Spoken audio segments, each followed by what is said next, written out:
2, and tonight we're going to be covering the initial approach, which is going to be fun. It's just the first couple of seconds that you have with your customer when they open the door. So we're going to be covering that, and we're going to intro talking about objections and overcoming objections tonight as well. So I have a couple announcements that I want to cover, and then we'll get into it. I'm gonna introduce our my co-teacher. I have a co-teacher tonight you guys are gonna love. So a couple announcements. So Slack, if you are hired and not on Slack, please make that a priority. Slack is how we communicate as a company. So we'll communicate trainings like this. Our Zoom link for these is embedded into Slack. So if you're trying to get the Zoom link for these types of trainings and you're not on Slack, then that'll help you out. So get onto Slack. Gusto is our HR platform that we used for you guys to get paid through. So as summer gets closer, that'll be important so that you can get paid for the sales that you do. There should be, when you're getting onboarded, there should be an email that you guys all have, and that has part of that is an instruction to get set up with Gusto as well. We have a YouTube channel that has been updated this year, and we took some really good content from like 5 or 6 of our top sellers last year. If you go into the YouTube channel, you'll be able to see a lot of live sales from some of our top reps with real customers. So that can be super valuable. I would recommend supplementing these trainings with doing that, along with doing like one-on-ones with your manager. That's going to be the best way to prepare for summer, is using these corporate trainings to learn principles and then applying them with one-on-ones with your managers, and then also supplementing with those videos can be super powerful. So, and then get a badge photo, like just a photo against a white wall. If you'll send that to Theron on Slack, Theron Anderson, and just make sure it looks professional. That's going to be like on your lanyard all summer long, and so the customer's going to see that. And if it looks like you don't look very professional in that, it's almost better that you don't have a badge photo probably. So just like make sure it looks sharp and professional would be my tip on that. So any questions on onboarding stuff? Awesome. And then, yeah, just message Theron if you haven't received your onboarding information. Upcoming trainings. So on Saturday at 9 a.m., if you're a veteran and you did sell last year, you're invited to come to a veteran-only sales training that we're going to be doing here at the office at 9 a.m. So please come to that. And then next week on Wednesday, we have a training in Rexburg and in Cedar City. We have 2 pretty big hubs in Rexburg and Cedar. That'll be next Wednesday. So, and we have some leaders going down to Cedar City to support that one. And I'm going to be up in Rexburg next week to help with that group. Do we have the Cedar location locked down? Yes, it's at a, Carter, do you know what hotel that's at, or Parker? Luke Perkins is kind of running point on that. So, but I think he has one locked down. We'll blast out the location on Slack for that. Good question. And we have a location in Rexburg as well, so we'll be announcing that. Yeah, and then the next sales training here will be February 1st, and that's for all reps. Next thing, Idaho, for our Rexburg group, we're going to be doing a really cool activity. I guess this would mainly be for my Zoomers, but we're going to be doing an activity on the 23rd at Jacob Org's airplane hangar in Driggs, Idaho, which is like 45 minutes outside of town. It's going to be really cool. And we are he's going to tell his story as just an amazing entrepreneur and answer questions and just try to add value to our Rexburg group. So get excited for that. We'll do food at that as well. And then just wanted to highlight the fact that recruiting is going awesome. We are growing like crazy as a company. We're on track to have 200 reps on the doors this summer, which is massive growth for us. Your name is on this list. It means you're hired. We're doing a cool recruiting incentive. Just a reminder, if you bring 2 friends to come out and work with us, you get some cool shoes. And this is it's not working anymore there. For that. Cool. So we've had a couple people earn shoes. Let's give it up for Miles Wagner and Kate Hardy.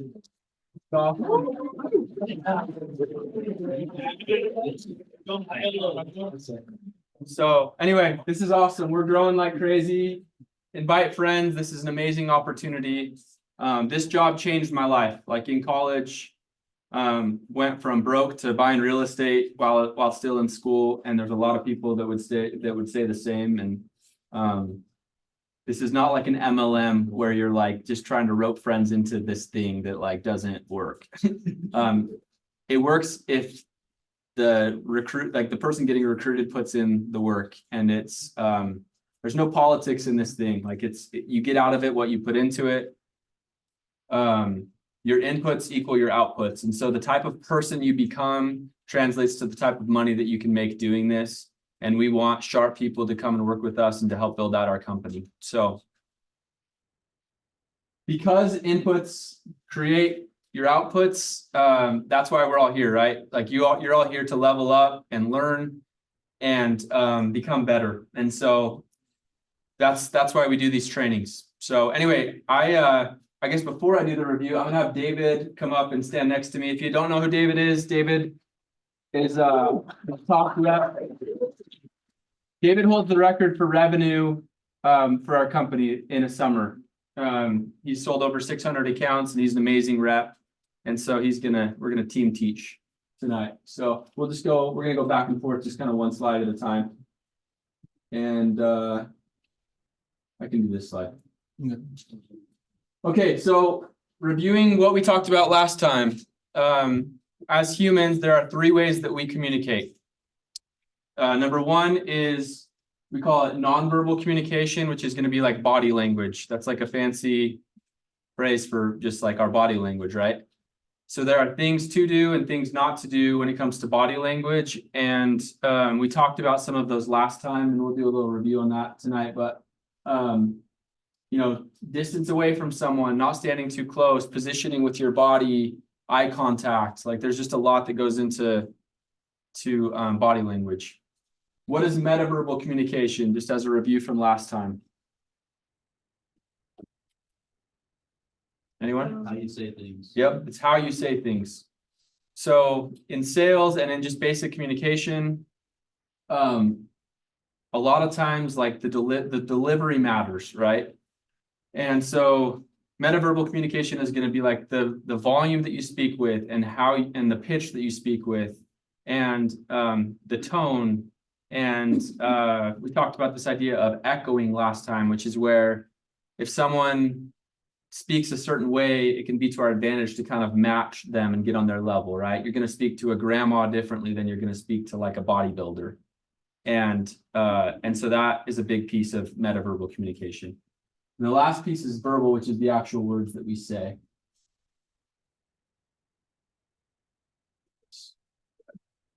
Okay, so this is the sales cycle. We went over it a little bit last time. Do you want me to go over like? Sure. Yeah, just a basic review of the whole map. Okay, so the initial approach is kind of like an introduction. Just kind of what we're gonna go over tonight. Or did we go over that last time? Oh, no, this time. Okay. Yep. And then we're gonna incite a response. Who knows what incite a response means? Is there another way to say that? Ask me a question. Yeah, it's kind of putting the ball in their court, getting them involved. And then that's gonna either get you a buying sign or an objection, which we're gonna overcome. And then presenting is comprised of 3 things: need, value, and urgency. When it comes to pest control, pretty obvious. What's the need? Bugs. Get rid of bugs. Yep. Value. Anyone know what the value is that our service brings? Keeps your home nice. Yep, keeps your home nice. And we're gonna get into that either this time or next time, but kind of value is like the scope of service, what we're gonna do for them. And then urgency, what's urgency? Now. Yep. It's Black Friday. Yep. And then we're gonna close And then we're either gonna get, another objection or a question. But closing is kind of, again, putting the ball back in their court. Perfect. So pest control is simple, like literally there's 5 or 6 steps to a pest control sale. One of the beauties of that is like within 15-20 minutes of knocking their door, you're walking away with a sale, like credit card in hand, contract signed. So this is a simple process. Tonight, we're going to introduce these first couple of steps. So tonight, we're actually going to get into the initial approach, insider response, and we're going to cover overcoming objections. And I'm going to have David show us one of the best ways to teach is to get someone that's really good at something and just like have them like show it. And so we're going to do that tonight. Okay, so yeah, that's our objectives is we're going to learn and practice. The pre-impression is like how you should stand when the door is opening up and some of that stuff that takes place before you actually like open your mouth. Initial approach, inciting response, and then recognition of buying signs. We're going to talk about objections tonight and getting comfortable overcoming them and the process that we'll use to do that. And we already kind of did this. How about a quiz? Who wants to just yell out like the steps of this real quick? Insight response. Oh, this is, never mind, this isn't a quiz. This is, we're just transitioning into the next part. Okay, I'll let you take this one. Yeah. Okay. Oh, that's me. Yeah, that's new. I added that. I did not sell this guy. If I remember correctly, but. So pre-impression, I once heard someone say, you're never gonna make a sale in the first 5 seconds, but you can lose a sale in the first 5 seconds. Remember, you're attempting to persuade perfect strangers to give you their hard-earned money within minutes of meeting you for the first time. Your appearance is the first indicator that you can be trusted. So we're all gonna be wearing white collared shirts, lanyard with a name tag. We're all gonna have the same hats, shorts or pants. I prefer black, simple shoes, nothing too flashy. You want to look mature, and shirt tucked in. And then you can see here, I am always, when I knock a door and I'm waiting for them, I am never going to be standing up here on their doorstep. I'm going to keep my distance a little bit, 6 to 8 feet. yeah, Ish six from the to door. 8 feet. So Jackson's the customer about this far away is where we want to start the conversation from. Yeah, you don't want to be too close, make people feel uncomfortable or come off as threatening in any way. Or too far. Like Too far, I think you yeah. can be too far away too. And then relate with the customer using your body and tone of voice. I always kind of stand at an angle. I don't want to be like straight on. But yeah, people buy from people they like and trust, and first impression is big. Cool. Any questions on that? So this is like before they come to the door, just anything that he covered there. Looking professional, standing the right distance away from the door, body turned to the side a little bit.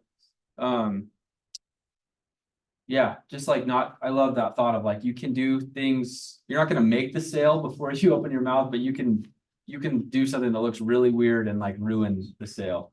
So I like that thought. Yeah, Roland. Discourage, like leaning against the wall, kind of just relaxing. Yeah, I think you want to be like out in the open and you want to make it very clear that you're like not hiding or whatever. So I think that's the biggest thing I would say. I would recommend not like leaning against something. You want to be very visible and you want the customer to be able to look out and see you. So As the sale progresses, like mirroring, can someone tell us what mirroring is? Like copy what they do.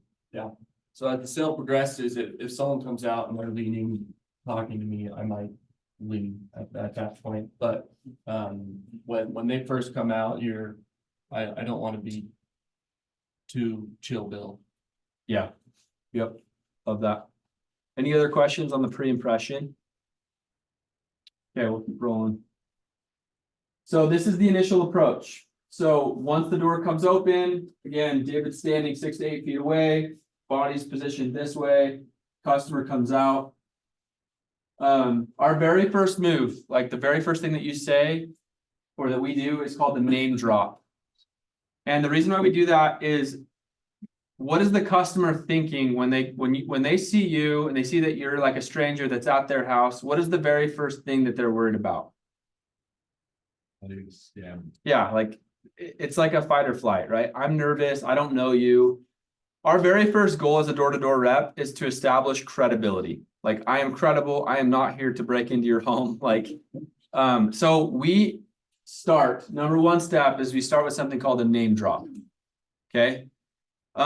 In some cases, if I don't have a customer really close by, that might be my own name and I might introduce the company that I'm representing. A lot of times you'll have a customer that's close by or some other credibility like in the neighborhood already that can be really powerful. Okay, people care and they're at ease if you know their neighbors and if you know their names, then it just shows right away within seconds that like you belong in their neighborhood and that you're not there to scam someone. Okay, so the very first move you're gonna make is you're gonna drop a name. So David comes out. I'm on his porch. My very first move might be, hey, how's it going? Good. Hey, I'm doing work with John, your neighbor just across the street. That's it. That's my name drop. If I don't have a customer really close by, which sometimes will happen, like we may not service someone that's on that street or really close by in proximity. I might go, hey, how's it going, sir? I'm Parker. I work with, Point. I'm doing work on X street here. So it's a name drop. That's all that is. Any questions on that? So again, the why is credibility, like trust and credibility. You're at a massive disadvantage as a door-to-door rep right out of the gates, unfortunately. Like you're starting out of a hole a little bit because like you're just uninvited, right? So your number one step is like, I gotta get credible. I gotta like stop the fight or flight thing. Then I'm going to ask them a question. Who has been sold something where like the sales rep just talks and like they do not like, they won't let you just like engage in the conversation. So we want to feel different again than like your standard salesperson. And so we want to engage our customers with a question decently early on. And it kind of like draws them out and engages them into the conversation. So a question we like to use a lot is, has anyone been by to let you know what's going on? Or there's actually a lot of questions that sound kind of like this that we might use, but I'll stay with this one to keep it really simple for tonight. So pairing that together, David comes out and I might go, hey, how's it going? I'm doing work with Bob, just your neighbor next door. Has anyone been by to let you guys know what's going on? And that's it. And usually he's going to say no to that. And it just kind of engages the customer, right? If I don't have someone close by, again, I might introduce myself. Who am I with? I'm doing work on this street. Has anyone been by? Or a question like that. Any questions on that? So that's like your first 4 seconds is these two pieces together, okay? And the body language, last thought on this, and I'll move on, is the body language component to that again is I'm opened up. Usually I have a clipboard or like these sales slicks, which this is like the pricing sheet and just like some bug pictures and some other stuff that'll be helpful for you later on in the sale. I'm going to usually have these on my hip. And you can see here, this is Dallin, one of our reps in the past, but he's got a clipboard there. And then when he's doing that name drop, he's signaling with his arm like that he does. He's pointing at their home. So he's pointing at like the direction of the customer where they live. He comes back to that after and he asks that question. So, hey, how's it going? I'm doing work with Bob, just your neighbor here. Has anyone been by to let you guys know what's going on?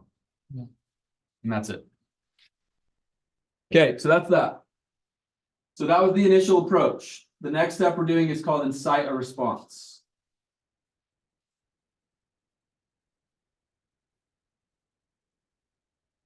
Okay, so that question, has anyone been by to let you know what's going on? Then they say no, or whatever they say. And then there's a couple different ways we can go after this, but this is kind of really typical, and when you're the initial approach, it's like less words is better. You want to keep it super simple. So my trucks are in the area. We do the pest control for 20 homes in the area. Who do you have coming out for the pest control this year? But switchovers are really common. I mean, a lot of the markets we go to, we sell there because there's bugs. Pest control is a big need. But how does this phrase put you in control?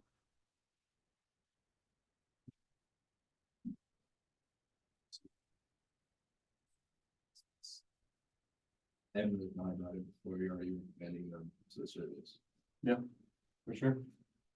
Carter? There's some predictable responses that the customer has to give you, Right. so you can kind of predict what your next move is. Yeah, you kind of know what's coming. It's either gonna be this A or B. Emily?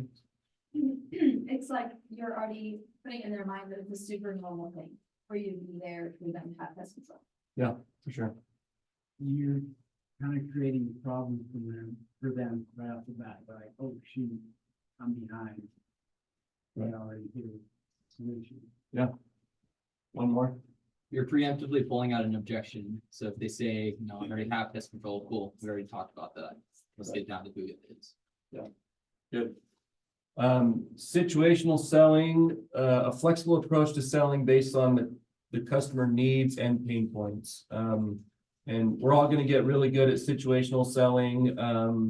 You're gonna sell in neighborhoods where everyone's got pest control, or someone's got a river or a lake nearby. You're gonna bring that into the situation for bugs and different things like that. Yep, so you got your initial approach, you ask that engaging question, and then this is the insider response. This is where you're like putting the ball back in their court by saying a statement or asking a question. And a go-to question a lot of times that we'll use here is this question. A lot of people have a pest control service in the markets we go to. So we like to lead with this question as kind of like a default pitch, because it assumes that they have a service. And so if they do have a service, then we're not backpedaling. If they don't have a service, that's the next slide. And it's actually really nice because then you basically can just tell them like what you're doing and that you're doing it for a discount, and we'll get into that. But so far, this pitch should look like this, right? You do your name drop. Hey, how's it going? I'm doing work for Bob. Has anyone been by to let you know what's going on? No. Cool. My trucks are in the area. I'm doing pest control for like 15, 20 homes out here. I was just curious who you guys have coming out this year for the pest control. So that's the pitch, like bread and butter. You do your name drop, you engage them, you ask them, you tell them you're doing pest control, trucks are here, and then you ask them who they have coming out as their provider. Any questions on that? If they say no, then we love that. And it rolls right into this, we call it like the Black Friday pitch, okay? So if they say I don't have anyone or I don't do pest control, then there's this really nice natural transition. If they say I have someone, then that takes you down a different predictable path, like Carter said. If they say I don't have someone, then boom, you're going to say this statement. And a bunch of our veterans could say this like little mini paragraph, like you say this a zillion times in the summer. Perfect. My trucks are in the area. If I can fit you in, if I can fit your home in, I can treat it for about half off. And that's like the hook. That's the Black Friday piece. Let's talk about Black Friday real quick. Like, what is Black Friday? Why do people go crazy about it? I think I mentioned this last training too, but let's just recap it. Discount. One day. It's one day. It happens one day a year. There's discounts. The last piece. What are the three elements of Black Friday? Yeah. Urgency. The urgency, which is kind of the same as one day. The last piece I would just share is the scarcity component, which is like how much inventory does Walmart have? It's fixed, right? Like they don't have like some infinite conveyor belt that's just like spitting out stuff, right? The reason why people start hitting each other with TVs and stuff is because there's only X amount of TVs. And so it's because it's discount, urgency, and scarcity. So you're trying to play to all of that in this statement. Okay. Perfect. My trucks are in the area one time. I'm doing pest control. If I can fit you in, or, you know, scarcity, we have limited spots. I can do it for about half off. Okay, so it plays to all three of those with like psychologically. And that's what you're trying to create on the doors. That's how you're gonna sell a lot of pest control this summer, is by creating Black Friday. Every day is Black Friday, and I've only got a couple spots, and like, you know, they're going off the shelf. And that's the vibe you're trying to create in the neighborhood. Any questions about that? Okay, so we're gonna piece this together. I'm gonna ask David to do this pitch. Here's the last thought on this, is sometimes you're not gonna do this other line. If I'm walking up to a home and it looks really buggy, like, it's just very clear to me that they don't have a service, then I might just skip that line and just do this one, right? Because this one's just got this really nice hook. You want to lead with the discount. But other times, again, to David's point on situational selling, the home looks clean and you're in a market where they usually have bugs. I would be leading with this question instead of going for the discount first. Does that make sense? Okay. So I'll let David kind of go either route that he wants to go. He can either go with the who treats your home or who's coming out this year for the pest control, or he can go just directly with the discount. But I want you to focus on, as you watch him, I want you to focus on his body language, his voice, how he sounds, and then just like the order of, you know, the steps that we've taught so far. Okay, I'll be the customer. Hey, how's it going? Good, how are you? Good. Awesome. We're gonna be doing work at Taylor's house across the street here this afternoon. Okay. As anyone can buy, let you know what's going on. Nuh-uh. Okay, so, What's going on? real quick, I do the pest control for Taylor, the Johnsons, about 20 others in the area. Okay. If I can fit you guys in while my trucks are already out here, we can do it for super cheap. Okay. How much? Question. Boom, you got me. I'm interested. I want it. That was smooth, right? How's that like to someone that hasn't seen the pitch before? Like, what does that sound like to you? Does it feel human? Does it feel natural? Yeah, what are a couple, maybe 2 or 3 takeaways from watching that?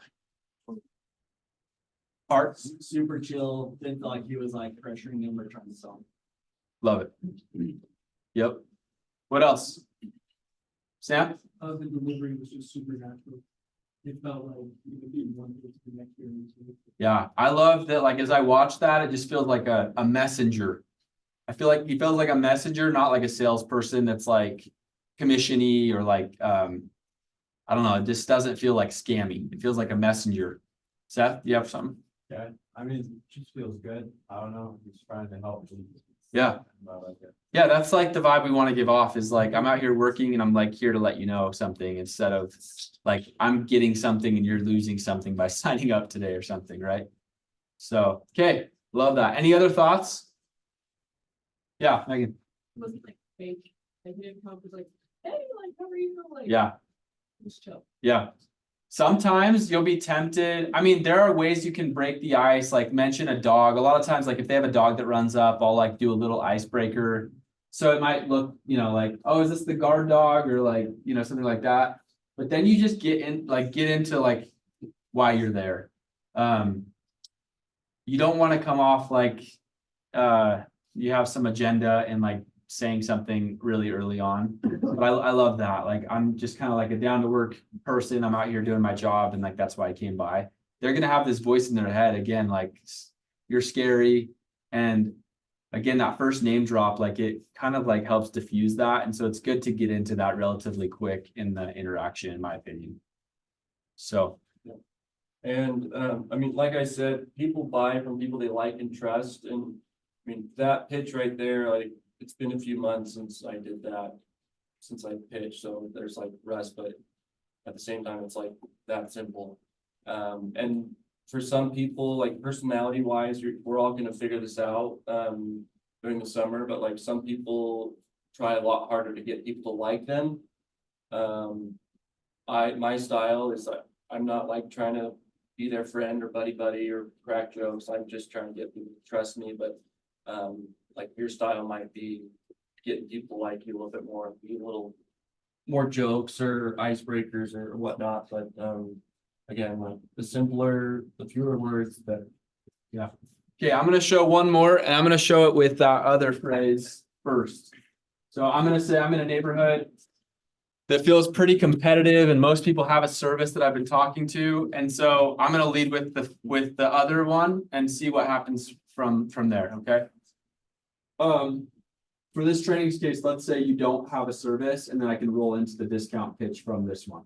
Okay. Because we're not necessarily teaching like switchovers tonight. Okay, sounds good. So I knock. Hey, how are you? Good. Good. Hey, I'm Parker. I'm with Point. We're just gonna be doing some work on Johnson Street here today. Has anyone been by to let you know what's going on? No, what's going on? Okay. Yeah, so my trucks are here. I'm doing pest control for about 15 of the homes here in the neighborhood. I was just curious who you guys have coming out this year for the pest control for the home. Nobody, yeah. Awesome. That's why I'm out here. There's been quite a few people that are in the same boat. My trucks are gonna be here the next day or two. And if I can fit your home in, I can treat it for about half off. What are you treating for? Good question. And then I would go into that. Yeah. That works sometimes. Any questions on that? Or just like, I guess same thing, takeaways from that pitch using this one instead of the other one. Cool. All right, we're gonna keep moving. So, when you do this, like when you do that, my pitch or David's, however, in whatever order you do that in, it's going to create one of a couple different responses. I'm gonna say 4 different responses. And that's the beauty of our pitch, okay? Is like, when I started doing this job, I was super nervous about knocking a door and just like having to like create a conversation out of thin air, right? Like I never like, I was like, I'm not that funny of a person. Like, how do I like connect with someone or like make them feel comfortable? The good news is you don't have to. Like, if you just do our pitch, it will create predictable responses. And that's what you want.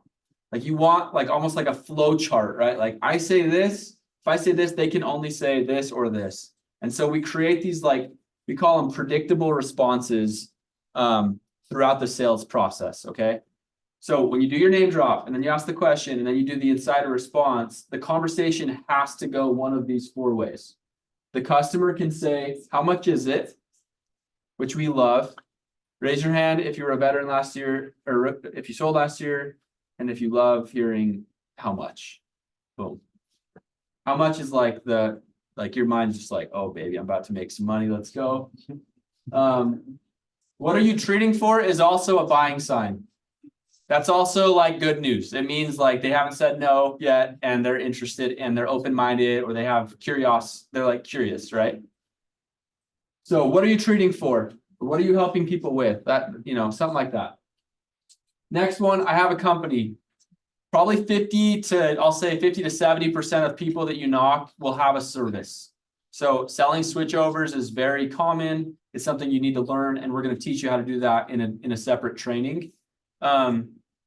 So that's another response. That's a good response. Like, objections are not bad. That's something that we need to beat into you guys, is like, objections are not scary. They're not bad. They're just honest questions and they're honest concerns, and they can totally be overcome. Switchovers can be amazing because they already have, they've like budgeted for pest control. Like they know it, they know the game, they're convicted on like the need, but just not like you versus the guy, the other company, right? And so fourth one is not interested because, and then they give a reason. And we're going to teach tonight, we're going to walk through like, what do you do if they say that they're not interested? Okay. In future trainings, we're going to start to dive into these 4 responses, because that's, the sale going forward. Like, what do I do if they say how much? What do I do if they say, what are you treating for? What do I do if they say I have a company? And what do I do if they say I'm not interested because, and then they give an objection? So that is the future weeks and what we're going to keep diving into, if that makes sense. Okay, and objections. I'll let you take this one, Dee.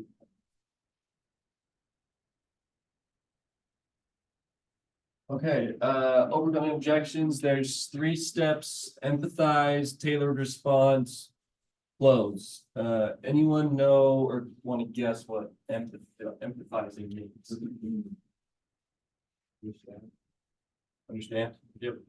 Understanding, it's like, I get it, like, that's basically what you're saying, what empathy does, like, hey, I get it, I understand where you're coming from. So what, if someone says, I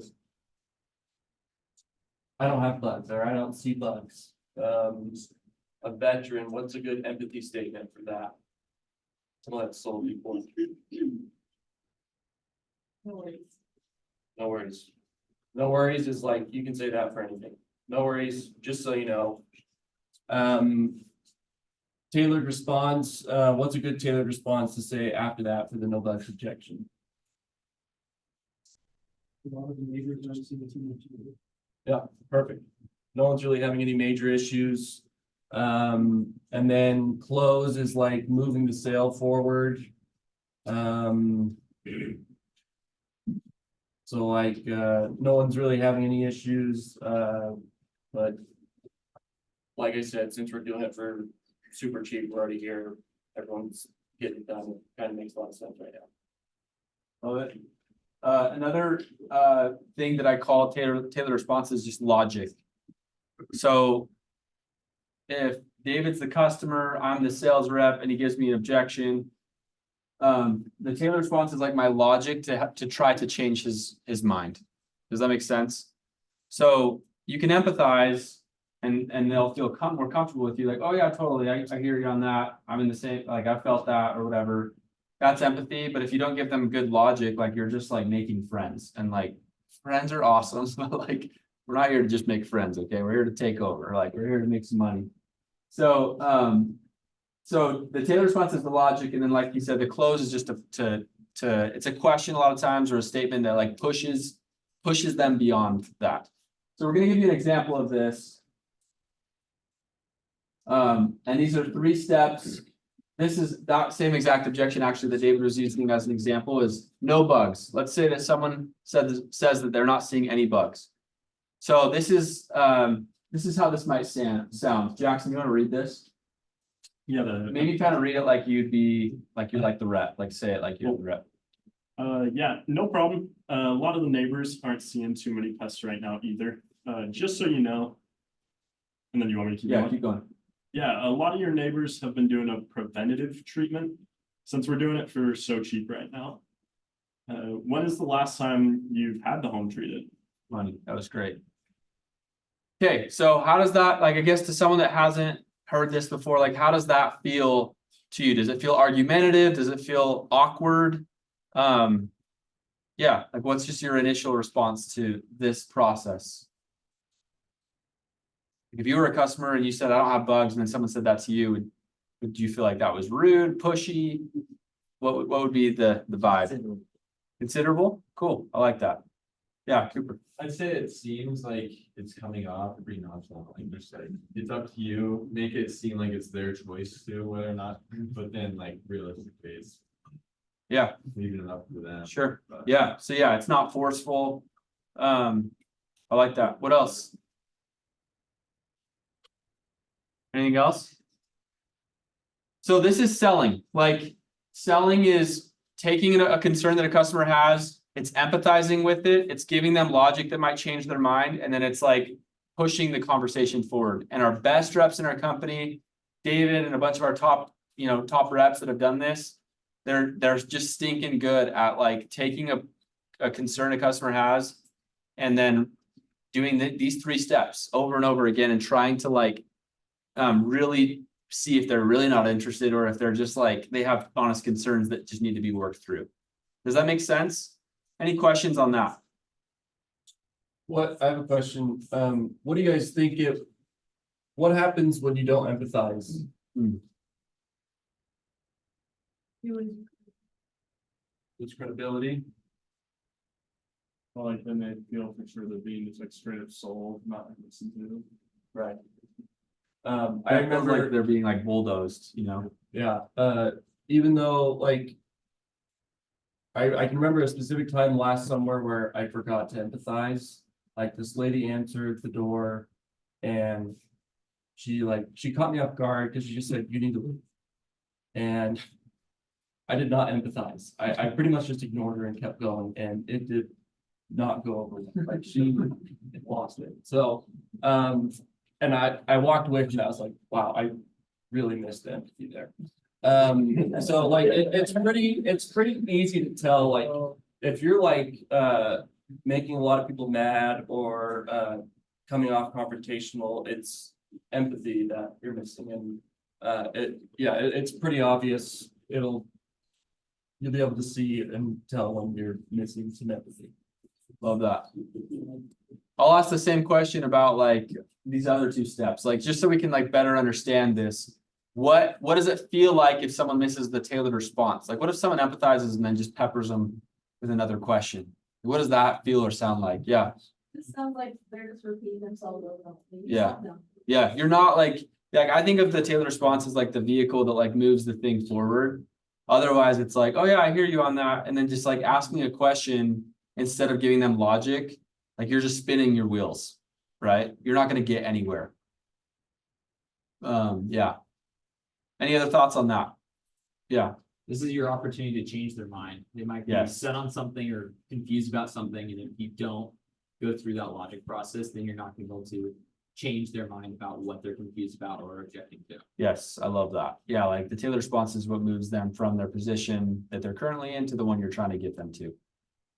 Okay, last thing, same as David's question, closing. Like what happens when you don't close?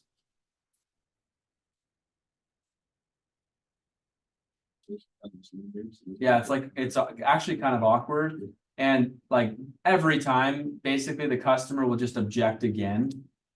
Because I don't know, like just even try it. Like if someone has a concern and you empathize and then you share some information, without like tying that loop and pushing it forward, it's just so easy for the customer to be like, cool, that's a great thought.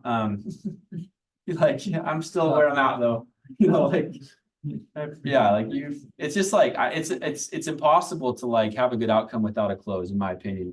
And this one's harder to explain, but if you were to just listen to a sales rep not close, usually the customer will walk all over you, if that makes sense. If I have a rep that's really struggling on the doors, usually this is one of the big things I look for. Usually it's really closely tied to the confidence that you have.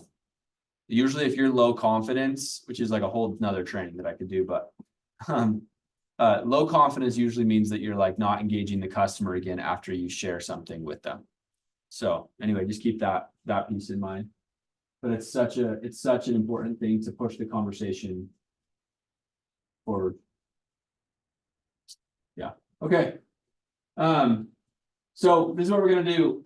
We're gonna do a couple key takeaways that we've learned tonight, and then this is a shorter training. We want you guys to get into groups throughout the space here and practice this with kind of whoever brought you here or someone that knows what they're doing.